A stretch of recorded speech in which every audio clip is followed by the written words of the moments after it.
مکہ دفاعی معاہدے کے نتائج جانا شروع ہو چکے ہیں۔ امریکہ سے پہلا بڑا اعلان ہوا ہے اور یہ بیان کسی عام شخص نے نہیں دیا۔ امریکہ کی فورن پالیسی کے کرتا دھرتا اور امریکہ میں اہم ترین اوپینین میکر کی طرف سے مکہ دفاعی معاہدے کے حوالے سے جو بیان آیا ہے اس نے پورے کا پورا منظرنامہ ہی تبدیل کر دیا ہے اور پاکستان نے کس طرح سے یہ میچ جیت لیا۔ بڑی شخصیت کا بڑا بیان اور اس وقت گلوبل جیو پالیٹکس بہت انٹرسٹنگ ہو چکی ہے۔ ناظرین اکرام، کچھ انتہائی اہم ترین اپڈیٹس ہیں جو آپ کے سامنے رکھنی ہے۔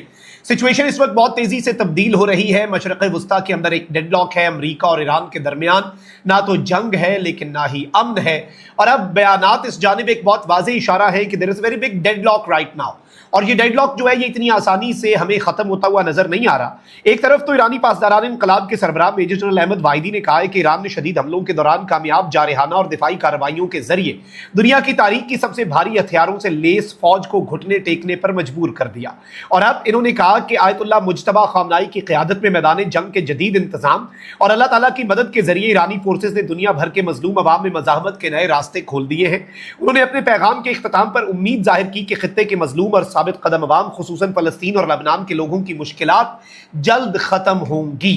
اچھا، اس کے ساتھ ہی ساتھ ابھی بھی بہت سی کارروائیاں، بہت سی ڈیولپمنٹس چل رہی ہیں۔ آبنائے ہرمز جو ہے وہ ابھی بھی ایک جنگ کا میدان ہی ہے۔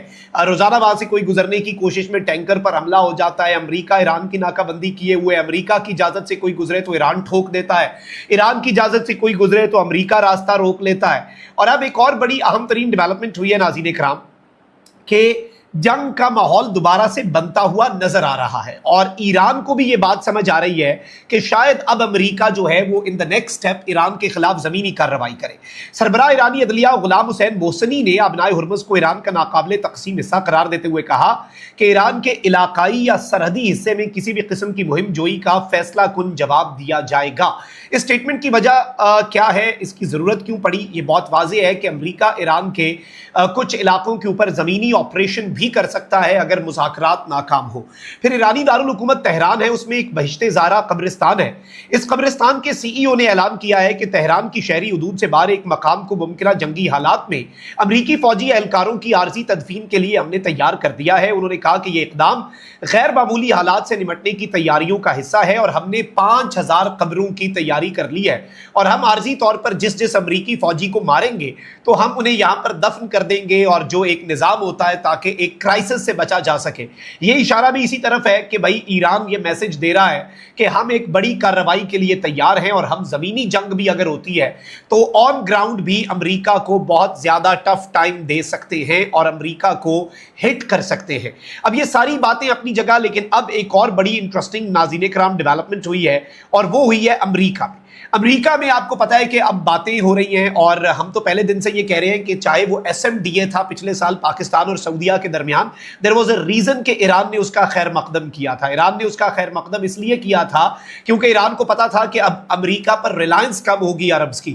ابھی بھی یہ جو ایس ایم ڈی اے ہے یہ مڈل ایسٹ آرڈر کو تبدیل کرنے والی ایک چیز ہے، اور ایران نے بھی کہا کہ بھائی ترکی بھی ہمارا بھائی، پاکستان بھی ہمارا بھائی، بلکہ اب تو خطے کے عربوں کو سمجھ آ رہی ہے کہ امریکہ پر ریلائی نہیں کرنا، امریکہ پر انحصار نہیں کرنا۔ سب سے اہم ترین چیز یہ ہے کہ فرید زکریا ناظرین اکرام، انہوں نے واشنگٹن پوسٹ میں ایک اوپینین پیس لکھا کہ the Iran war is a masterclass in squandering a superpower's credibility. Iran کی جو جنگ ہے نا وہ ایک سپر پاور کی کریڈیبلٹی کا بیڑا غرق کرنے کی، سادہ لفظوں میں ایک ماسٹر کلاس ہے کہ آپ ایک سپر پاور ملک کی کریڈیبلٹی، اس کے اوپر لوگوں کے اعتماد، اس کے اتحادیوں کے اعتماد کو کیسے زمین بوس کر دیتے ہیں، اس کی اگر آپ نے کلاسیں لینی ہے تو آپ ایران سے لیں۔ Trump traits promises like bluffs, allies are responding by building alternative۔ یہ لائن بڑی امپورٹنٹ ہے، لیکن اس سے پہلے اگر ابھی تک آپ نے اس ویڈیو کو لائک نہیں کیا، لائک ضرور کر دیں۔ کامنٹ سیکشن میں رائے کا اظہار بھی کیجیے گا۔ پاکستان زندہ باد کا نعرہ آپ نے کامنٹ سیکشن کے اندر ضرور لکھنا ہے۔ ناظرین اکرام، یہ لکھتا ہے کہ بھائی ڈونلڈ ٹرمپ تو وعدوں کو بلف کے طور پہ استعمال کرتا ہے، لیکن جو اتحادی ہیں وہ ان کا جواب اس طرح سے دے رہے ہیں کہ وہ آلٹرنیٹس کی طرف جا رہے ہیں، وہ دیگر آپشنز کو ایکسپلور کر رہے ہیں۔ اب اس کے اندر جو سب سے بڑی تصویر لگائی گئی ہے وہ مکہ دفاعی معاہدے کے بعد